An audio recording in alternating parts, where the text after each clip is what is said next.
Nick came up with a viral little rant about black people once again, and everybody's loving it for some reason. I don't know why it's going real viral. And I want to. If you guys haven't heard it, we're gonna play some of it right now on Twitter, and yeah, we're gonna talk about it because I would love your opinion, but I have my own. So let's go. It's a shame. I really do believe. Look, I think black people are not irredeemable, but there just needs to be brutal honesty. It's like, look, these black people are really struggling and they're turning into these maniacs. It seems like they don't do anything right. They're obnoxious, they're rude, they're inconsiderate, aggressive, cruel. And, look, nobody hates black people for being black. If there are people like that, I think that's exceedingly rare. And I don't consider myself one of them. The reason that people have negative attitudes about black people is because most people's interactions with black people are negative. Most people's interactions with black people is when you're stuck in traffic and you see a Nissan Altima speeding down the shoulder. And you say, what the fuck? You're not supposed to do that. If everybody did that, it would just be another lane. And, not everybody can do that. But it's like these people have no respect for decorum. They think the rules don't apply to them. They have no respect for society. Like that's their interaction is they are a waiter and they wait on a black table and the black people don't tip and they're fucking rude. Like that's most people's interactions. It's stuff like that. They go to the DMV and they see a black person behind the counter and they say, oh, here we go. And the person's rude. Now, it just goes to show people are not racist. It goes to show people don't like people that are rude. That people don't, it's unpleasant. People want to be treated with consideration and respect. And it is true that black people are, in this day and age, unfortunately, seem to have very low moral character. It's not even just the violence, although the violence is pretty striking. Low moral character. I want you guys to I'm putting pins in everything he's saying right now so I have a lot of talking points. But yeah, y'all keep listening. If you live your life and you know that you're going to be mugged by black people, it kind of colors your opinion or perception of black people, wouldn't you say? If 99% of the carjackings and stabbings and shootings that you see in Chicago are by black people, when you're walking down the street late at night, guess what you're looking for? Black people. And you equate that with danger. And it doesn't take a lot of them to spoil the whole bunch like that. And we just want black people to take accountability and say, look, I'm not a bad person. I'm not a bad person. It just seems that every time I encounter you people, for the most part, it's negative. And sometimes extremely negative. Now, I just want to, before we continue this, I just want to hear, I just have a question. Is it every time you encounter black people, or are you speaking for all white people in general? I just want to know, but we'll go. I could get a gun in my face. That's a problem. And people go, well, you are just loaded up with hatred and racism. It's like, I'm really not. I'm a really friendly person. I'm a really polite, friendly person. I give everybody a chance. But if I'm someplace and I see some black person walking in with their pants sagging and they're can't articulate what their problem is or what they need, and they're rude and they're aggressive, and I'm in fear for my life, I have a problem with all of that.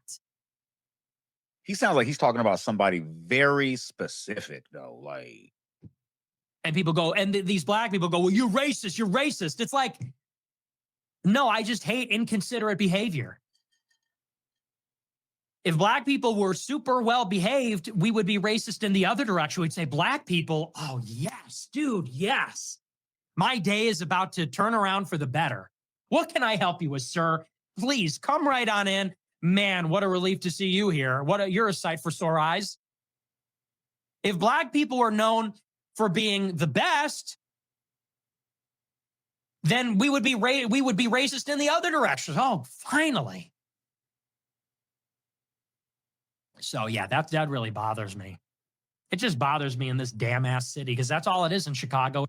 Bam, hit it on the head right there. Let's talk about it. Let's talk about it, Mr. Nick Fuentes. You, like I said, the very last thing you said was actually the most telling. Now, you live in Chicago. That is probably the mecca of gang violence, drill music, all that that is encompassed under that umbrella. And if that's where you live, I'm pretty sure you're not getting the best examples of the black spirit or the black community that is going on in going on in that area. It's Chicago. It's not. It's bad. Like it's a bad area. Like, and so first thing I want to say is I want to address the part where you are speaking about how you are not racist and you don't hate a color. You hate the actual actions of a group of people in that color group. And if 100% of the people in that color group don't equate for all the actions that you're talking about, that makes you racist. I'm sorry. Like, I'm not sorry. Like, you know what I'm saying? Like, that's like me saying, that's like me only, I've never left California. That's like me saying, all white people are insert whatever because all the white people I met in California do this. All the ones I met, by the way. Like, you know what I'm saying? Like, do you understand how racism works? You're not speaking for all of white people and you're not talking about all of black people. That's what defines racism. When you yourself, a singular person, talk about a vast majority group with limited knowledge and information and then speak for the majority. Like, that's what racism is. Like, that's, he's like, I'm not racist. I just don't want a Jerome like to come in my, like, bro, like you're racist, bro. Like, that's racist. Now, there's a couple other issues I want to get into because you've been on my radar for a while, and to be honest, I don't even hate you. I don't even have a negative. I don't have a problem with you at all. Like, I actually watch some of your content because you know how to you know how to weave the truth. You know how to weave lies with the truth, and I like that because I do content. I'm a big fan of how to talk to people. Like, I just like I just like it. That's me. So I listen to everybody. It doesn't matter if you're blind, cripple, crazy, racist, 60, 40, 20, 80. I don't, it doesn't matter. Um, so like I said, I'm a connoisseur of information. So anyway, I've said all that to say this. You have been on my radar for a while. I think I did a reaction video on you over a year ago when your house got doxxed after your last rant and people were coming to your house and you were terrified. Oh, you were terrified the chickens was coming home to roost. Boy, you had to, I didn't even know you could put 911 on speed dial. I didn't even know you could do that. That man said he made sure it was 2 buttons, not 3. That's how fast the police was at your spot. But yeah, and the funny part was, what I noticed is when your house got doxxed, not one black person showed up. Interesting, right? Black people are so bad. You talk so crazy about us. We're so violent. We're so ignorant. We're Neanderthals. Um, and I think you might make a joke like, "Oh, wait, we didn't have the Wi-Fi connected that day. We couldn't afford it." You'll make a stupid joke about it. But the facts are the facts. When your apartment, I think it was a brownstone, it was a nice little brownstone, so I ain't gonna lie. And yeah, like I said, not one black person came to your house. It was the angry whites, it was the out of control Karens, and they came to your house and were upset with you about your rent.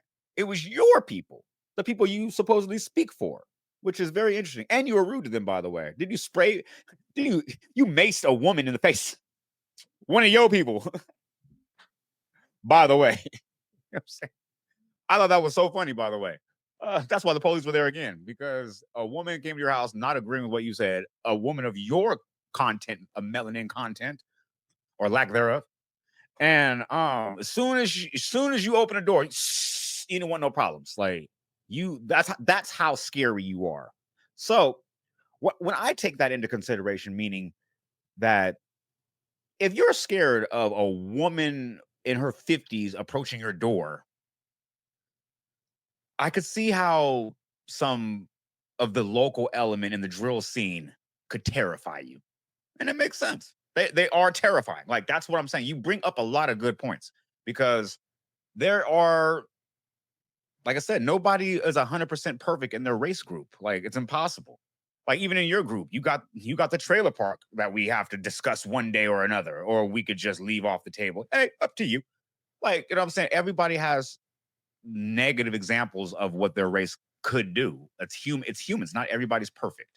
And to even say that your race is and it's just us because of this, like that's like me just observing the trailer park for a month straight and being like, dang, these whites just can't get it together. Methilplenty. Like, you know, it's like every time I walk around, they're just sitting on at 2 o'clock in the morning with a helmet on, with a miner's helmet on, and a light with two teeth and a bike just going like this, trying to fix something on the car. Like, I when I see that, I don't say all white people are messed up.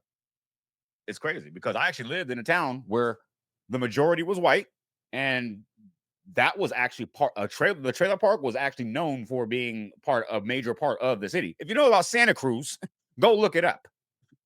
So anyway, but yeah, like I said, we can't just this is how we have to move forward as a people. We can't just keep trying to separate and thinking that we're going to thrive by being separate. But hey, if you want to be separate, that's fine. Because I ain't gonna lie, we don't really like you that much anyway. They don't really like you. I don't really care. Like I said. Now this is what I want to say, that you are right and wrong at the same time, because I don't know if you've ever seen that TV show Evil. It's just go look it up. It's got a few characters in there. It's got some great characters in it. The show is interesting. It's on PBS, CBS, something like that. I don't know.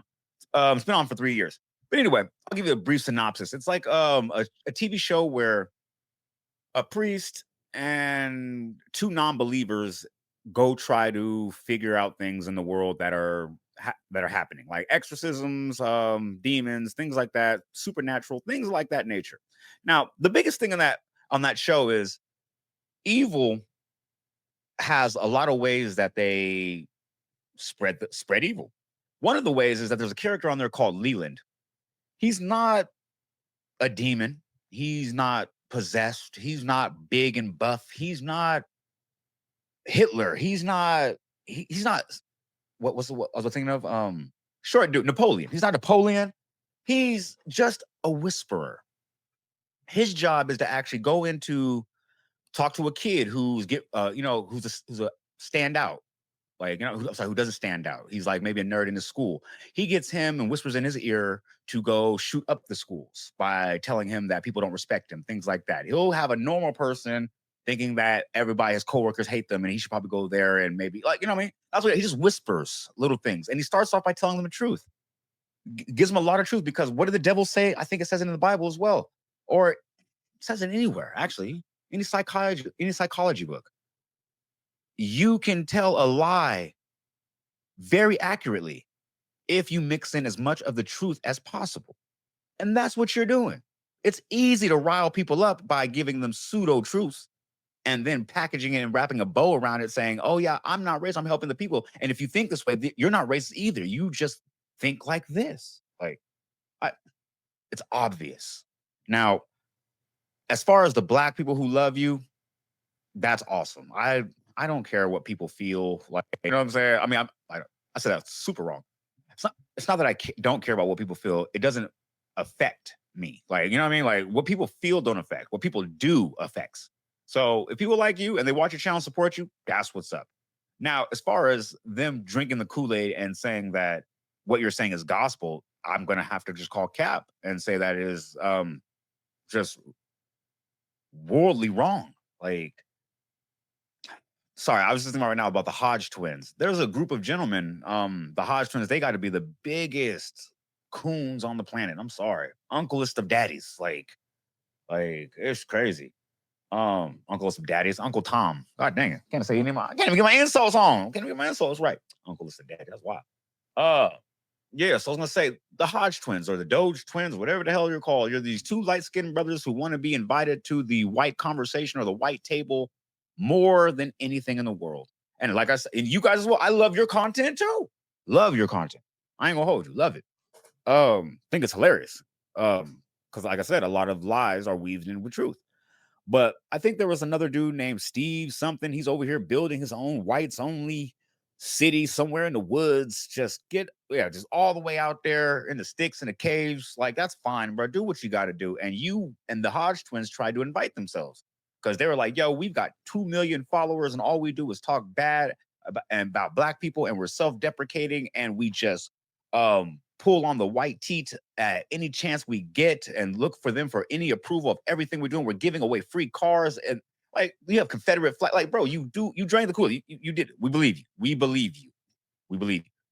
But the fact that you thought you could just go to the table, like, be invited to the table after you just disrespected all the blacks, like, no, because that's how they really feel about all of you, all of us. Like, you know what I'm saying? Like, you can't sit there and say, hey, I mean, I guess back when they implemented slavery, I mean, they did get some people to help corral the slaves, to help trap the slaves. I guess they did have the house people that were, I mean, when slavery was going on. I mean, I guess you're looking for a spot over there like that. That's, hey, good for you. But it's over in my book, and it's not happening that way, and it's not going back. So if you guys want to go ahead and go back to that, then go back to that. But if you were back to that, you wouldn't be having a platform. They'd have your big ass chopping wood in the backyard. You know what I'm saying? But anyway, back to Nick Fuentes. Now, I only did a side note on the it's the Hodge twins, am I correct? I only did a side note on them because, wait, what was it? Yeah, I got off on a tangent. Ah, that's right. That's right. I got off a tangent. But I actually pretty much stayed on point with it. Yeah, nothing but house. Yeah, but you guys share, because I remember you. Oh, that's right. That's what it was.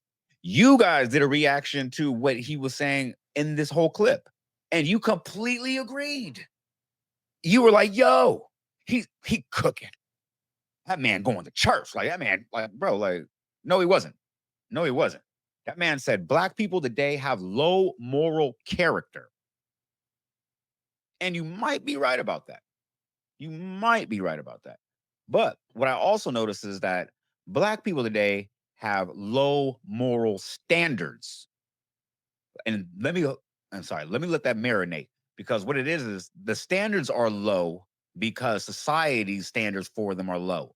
And I'm not saying that you're supposed to hold them in high regard, so they're supposed to act in a high regard. No, the conditions of their living are atrocious, especially in Chicago, especially in Flint, Michigan, especially in California, especially in Texas, especially in New York. The conditions are bad for black people. They are already they're getting lower funds when it comes to schooling, lower funds when it comes to healthcare, lower funds when it comes to proper nutrition.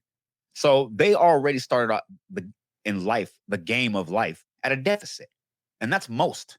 And that's why you say, and this is why I always find it interesting, because when I see black people who are struggling, who are probably in the projects or probably just lower income, like, and they are acting how they are trained, not trained, how they were born, the society around them, how they act, because that's their surroundings.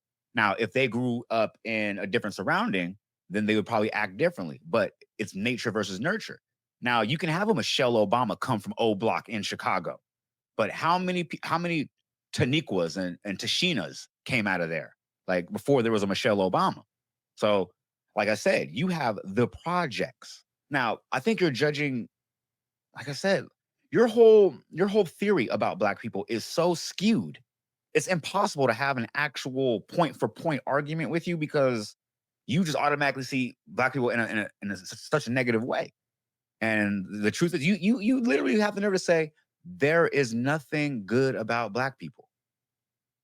Like, when we occupy 90% of all sports, 98% of all sports, like, that is crazy. There's nothing sport anything entertainment, sports. Okay, we're gonna put that to the side, because obviously they're gonna say that's all we're good for. Make a monkey do a jig, whatever they always say. Okay, so let's take that out of the equation. Let's talk about smarts. Black people have created more things in this country, for this country, than you guys have. Period. Like, but I don't want to go in a whole tit for tat. This is what brings people apart instead of together. Because the whole thing is, hey, because you're this color, guess what? You have attributes I don't. Like, because you're this or you have attributes I don't, but we can't come together. And that's the problem. So I'm not gonna keep beating a dead horse about this. I think Nick Fuentes, you're gonna have 100 more rants, and I think you are the scariest person behind a computer. But one thing I gotta say is I love our country, and I love the fact that we have the First Amendment, freedom of speech, to even so you can even say that, and I can even have a rebuttal for you. And that's the end of this rant. Fuck that, I looked in. I'm maxed out.